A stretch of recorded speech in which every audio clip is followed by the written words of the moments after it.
All right. Yes, people, welcome back to Vinny's Boys' first interview of 2026, and I'm honored to be joined for the third time, as just mentioned, AP the fighter. I mean, AP, you just keep killing it, man. That's why you keep coming on. Dude, How's, God is well, you've had good, an man. eventful 2026. How's that been for you so far?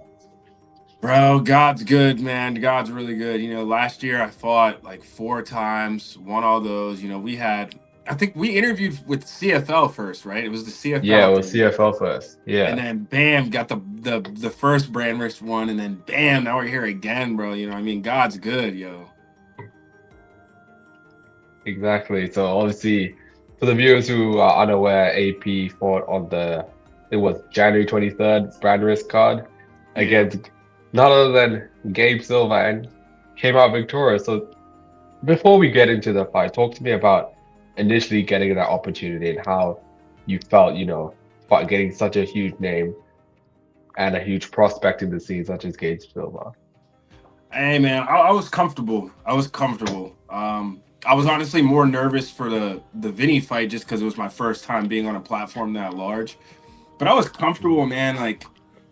This is what I asked for. This is what I prayed for. This is what I've been working for. So I should feel nothing other than comfortable and just seize the opportunity that you asked for. You know what I mean? Yeah, for sure. And did the name Silva at the end put any more added pressure? Obviously, the great and he's the son of the great Anderson Silva. Did that add any pressure or were you just locked in pretty Um, much?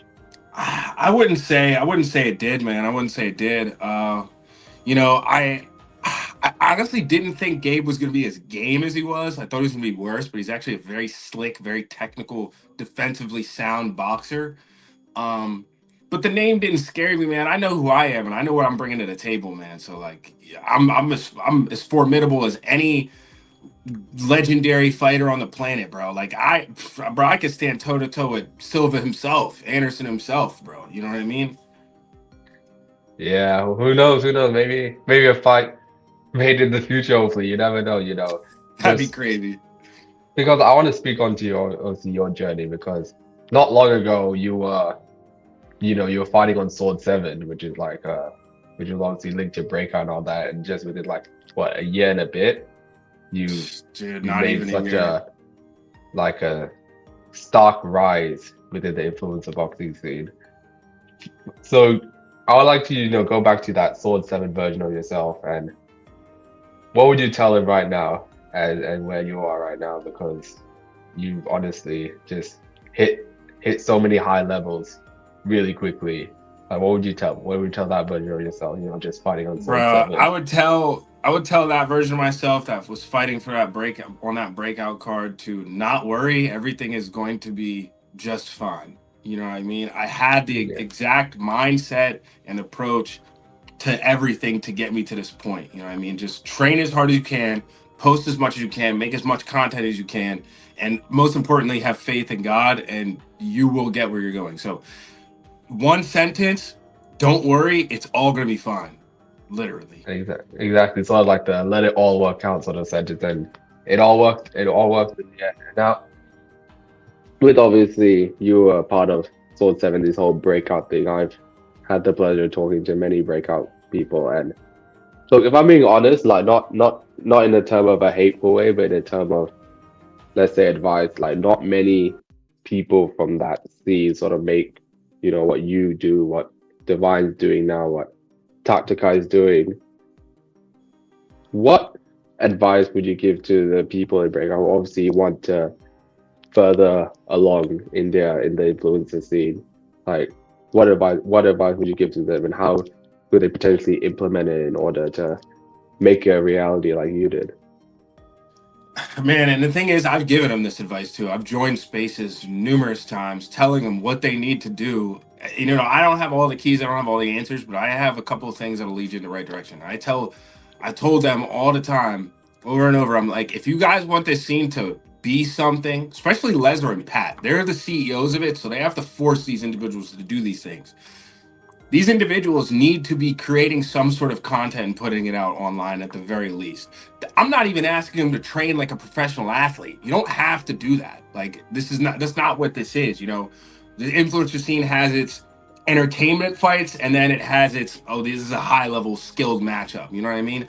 So it's not that they have to be professional athletes, but they need to be putting out some sort of content. I don't care what it is. If you stream, shit, bro. If you're fucking building houses, or if you're fucking cooking, I don't care what it is, bro. Put out content. And none of them do that. You know what I mean? They don't do that for some reason.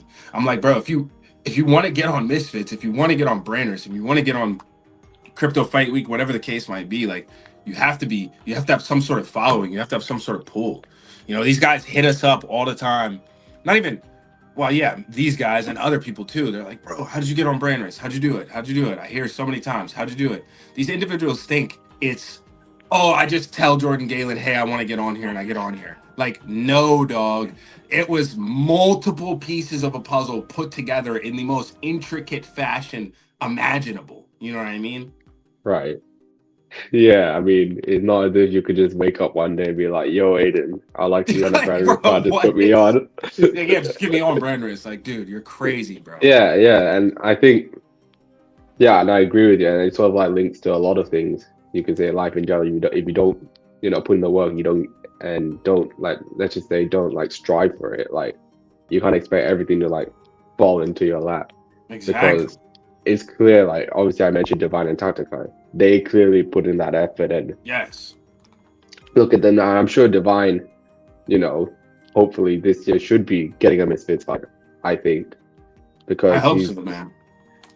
All he's he's been just killing it with his content as well. And I told him in our interview, and you've been killing it with your content, and it just shows. I think, look, if you try, you'll get something out of it. Maybe some people's path will be a bit. It might take a bit longer, but at the end of the day, keep consistent. I think at the end of the day, you you can reach it, and people can do it. You know. see one of the beautiful things though about like individuals not actually trying is for the people that actually want to try, the people that actually do, the competition is very thin. You know, because I could tell these kids all day, post, post, post. You need to post. You need to post, and they'll be like, "Yeah, that's true," and they still won't do it. You know what I mean? So it leaves a lot of space and a lot of room for people who actually want to put in the effort and the work. Exactly. Look, I'll share something about myself as well. I'll say the latter end of 2025, I wasn't really, let's just say, putting my best efforts, if you could say, like it. And I did notice that even I'll say in life in general, like let alone this whole thing, and it sort of shows. This year, I went on these trips, very grateful, obviously, and I think I realized I got to start putting in that effort because the first half of 2025, I realized when I did put in the effort, I got the rewards. Like if you look at my first like couple of interviews, I managed to get Ben, BL, Yuddy, all these people within like Huge. two months. So I realized like I gotta put in some effort, bro. You know what I mean? Like I'm not saying I'm perfect either. Like if people think, Yeah. oh, these guys don't know what they're talking about. We were, and I bet you were as well at one point like that. Exactly. But it's Exactly. about that realization and accountability of yourself and the willingness to sort of push forward because no one was born, this, with this hard work mentality, everything, No, you it, develop it. you have to develop it. And hopefully I aim to develop it as well. And I think for yourself as well, just keep improving with that mentality as well to get bigger and You bigger will, man. opportunities. You will. You will. Yeah, thank you, man. Thank you, man. Now, obviously, shifting gears to the main topic of this interview, your fight with Gabe. You won. Was it I can't remember. Was it unanimous or split decision, right? It was split. Yeah, it was Split, split. split decision. Talk to me when you're in the ring, you're waiting for the announcer to read off the scorecards, and they say your name, and that initial feeling. Like describe that that moment for me. Dude, it's just absolute like euphoria, dopamine, like serotonin just blasted to the fucking brain, dude. Cause like, dude, like, bro, before you even walk out, like when I'm backstage, like warming up with Avery, like things are starting to change. The way I'm perceiving things are starting to change. You're noticing like every second go by.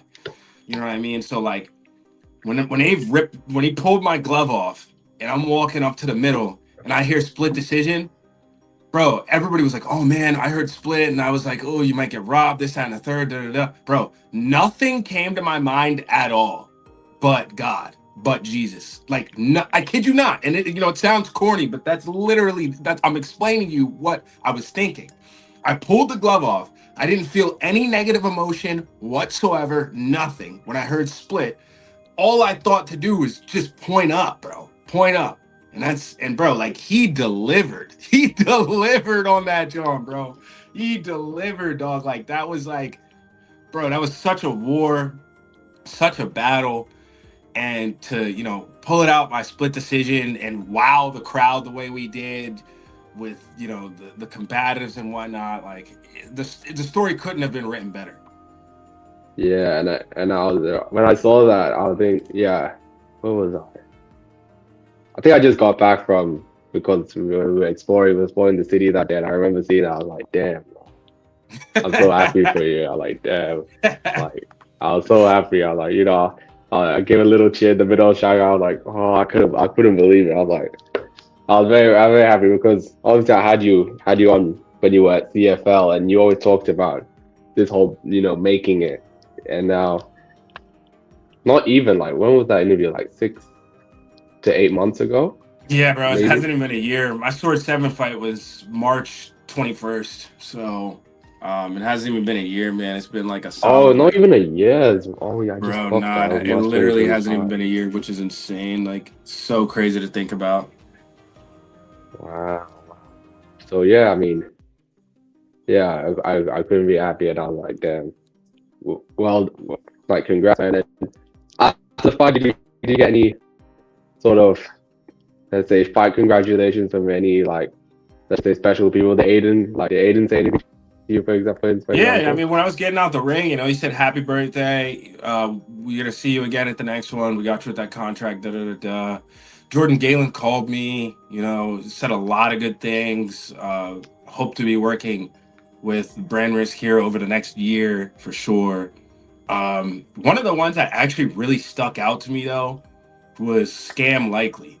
Uh, you know, when I like came into the scene, people were hitting my phone on Instagram that weren't even involved in the scene. They're just people that like on social media, like, yo, Scam, like, oh, he's this, he's that. You got to fight him. He's such a degenerate. He's like this, that, and the third. Like, I was getting a lot of people telling me like, his content's degenerate. He's degenerate. People that I worked with, like, even like some individuals that are like in the scene as well. And I kind of took to it. I was like, okay, well, maybe this is a fight that I could have.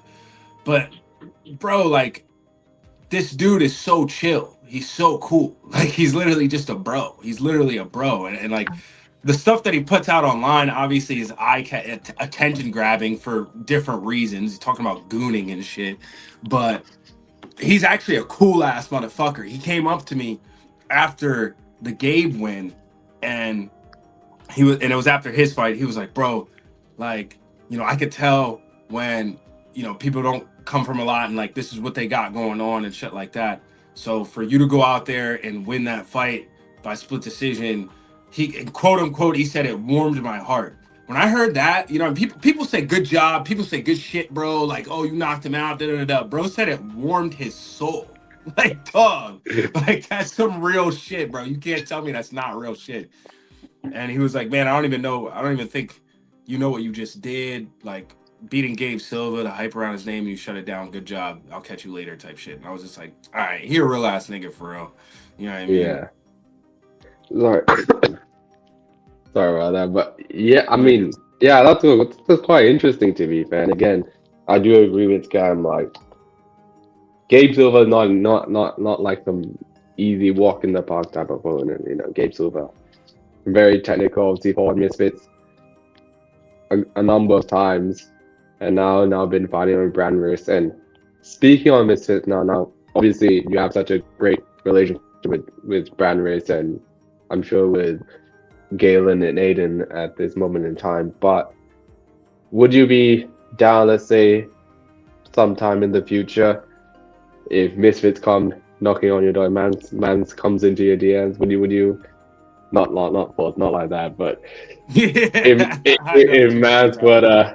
would show some interest in having you, let's just say, on the card, would that pique your interest, or you just focus on brand risk at this moment in time? Bro, if I'm keeping it 100 at this moment, you know, it's just not.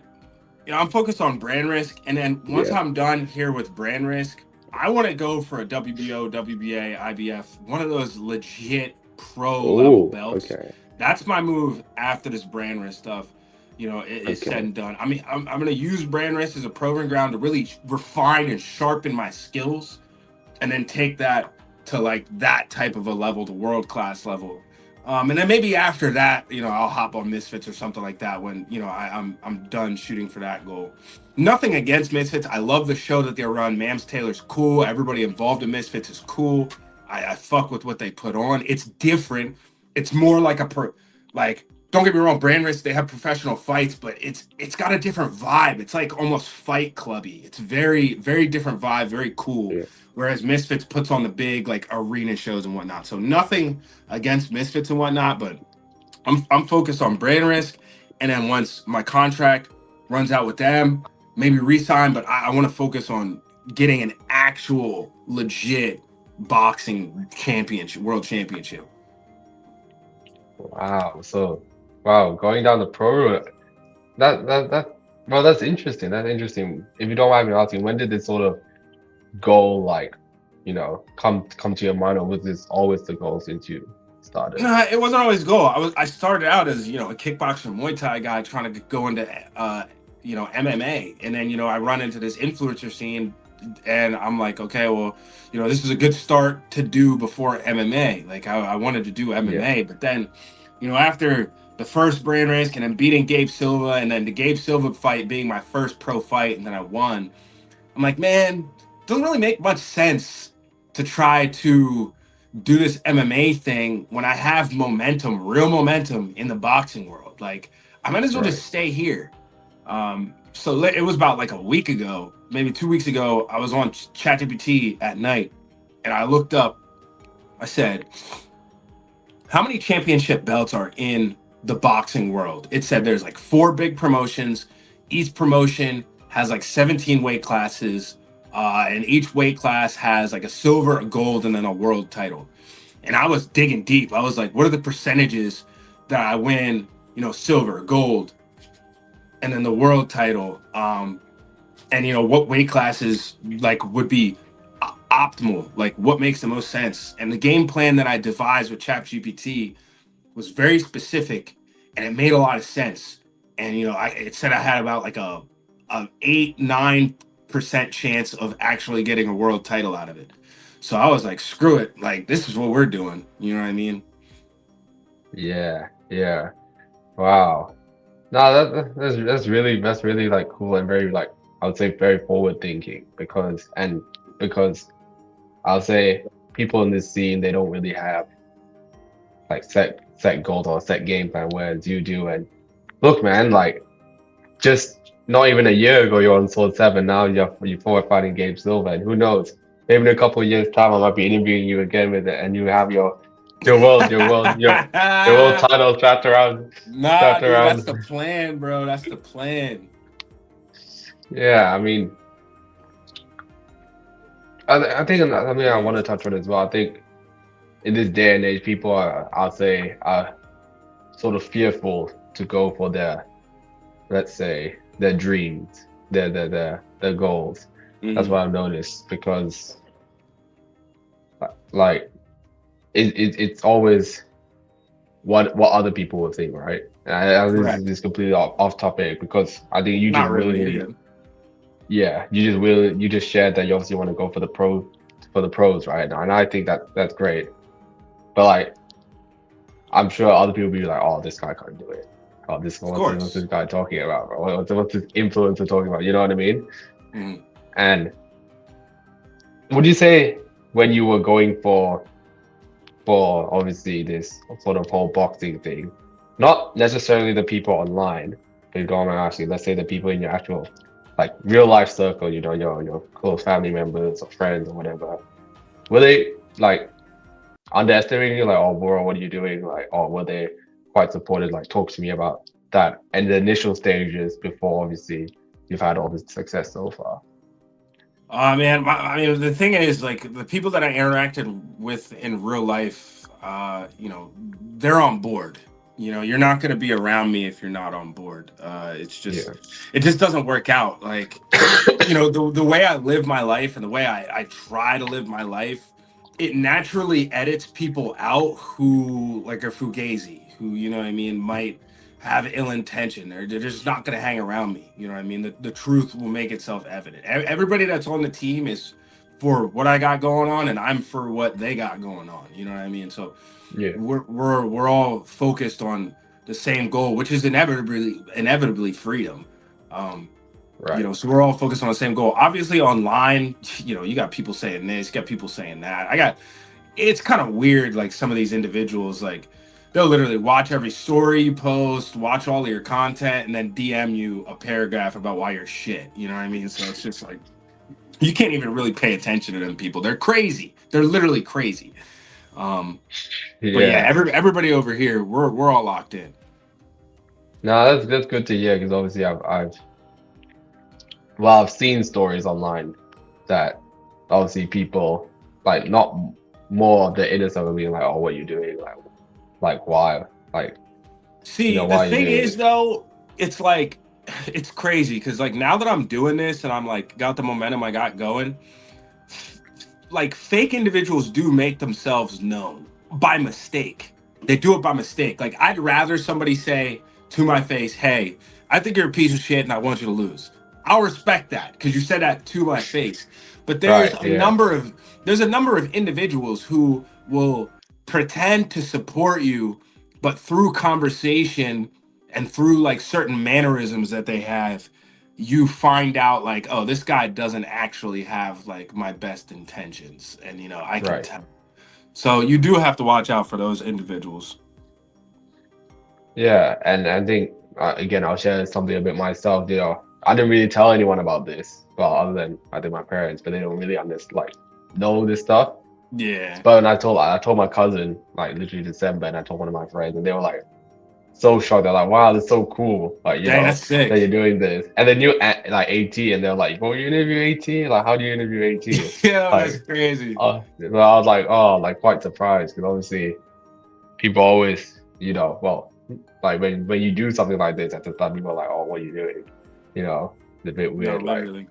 Like go do something. I'll just like, I don't know, stay in university. I mean, obviously I'm still in university, but just I don't know, They go just want you to like focus go on like that and club that or something. You alone. know what I mean? Like Yeah. go to a club. Well, but this is my passion, and obviously I'm seeing like you guys sort of make it. Gives me the confidence as well, and yeah, hopefully this year 2026 will be a big year for me and yourself as well. And It will be, bro. I got faith, man. Just keep yeah, I keep got keep that faith. effort up. I see you posting. I see, like, things online. I see you. You know what I mean? Your grind, your effort does not go unnoticed, bro.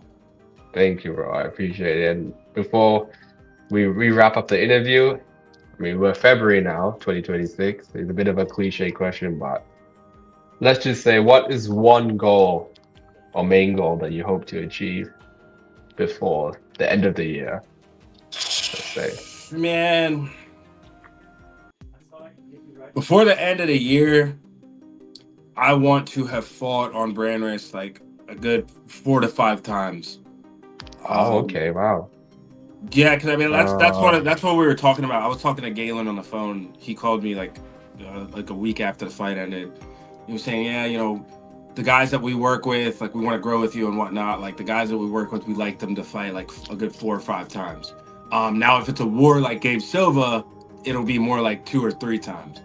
But I'd like to fulfill that fight 4 or 5 times and just have the freedom and the time and energy to be able to really focus on this dream of winning the professional boxing, like, title. Because the thing is, it's like, I'm looking online, I'm looking at different boxing coaches. I saw the one video, his name's like Mustafa or something like that. uh they were like, they asked him like, yo, how many rounds do your guys shadow box, like your athletes? And he was like, shit, some of my guys shadow box 20 rounds just to start out, 20 rounds just to start out. So I'm like, I'm gonna need time to do that. So I have to excel at this brand race stuff so I can keep paying my bills without actually like showing up somewhere like physically. So yeah. Yeah, I hope that happens. You know, we'd love to see you fight one. Hey, 5 more interviews after that. You know, that'll be We got it, five bro. more It's interviews gonna after happen, each fight. bro. It's gonna happen. So first interview of 2026 wrapped up. AP, you know, always a pleasure. What a Yes, guy. sir. And it's not that I think, is I know this guy will be doing big things this year. And thank you guys for watching.